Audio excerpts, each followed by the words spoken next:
neki poslovi će sigurno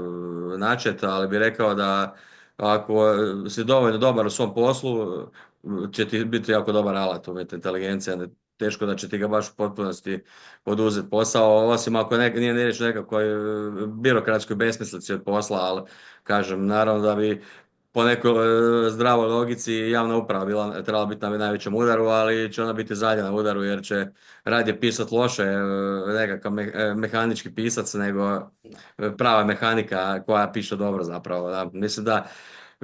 sigurno neće biti oni najteži poslovi, evo, to gledao sam Bernie Sandersa kod Rogana i on je sam rekao da kao pravi socijalist nije siguran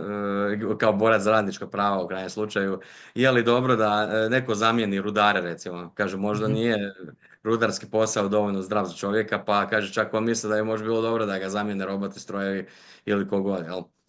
Čak su, kažem, i oni su u nekakvoj dilemi moralnoj, ako ništa drugo, ali da. Teško mi je reći pa vidi, priča s ljudima koji su IT-evci kažu da je vrhunski alat, ali i dalje se mora provjeravati neke stvari. Kažu, pitanje do kojeg broja, naravno, da kad bude 7.0, 8.0, će GPT, vjerovatno će biti još neke stvari u igranju, sad već može, pošalješ mu jednu igricu, video igricu, drugu video igricu, kaže napravi kombinaciju tih igrica i napravi ti igricu novu, koja je kombinacija tvoje igrice, mislim da je to prilično sofisticirano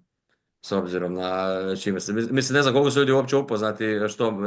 jedan AI sustav, bilo koji da je u pitanju, sad sad koriste GPT pa za njega o njemu i pričam, ali nisu ljudi možda svjesni koliko je to sofisticiran alat i što se sve može raditi s njime, tako da je i to jedan od problema.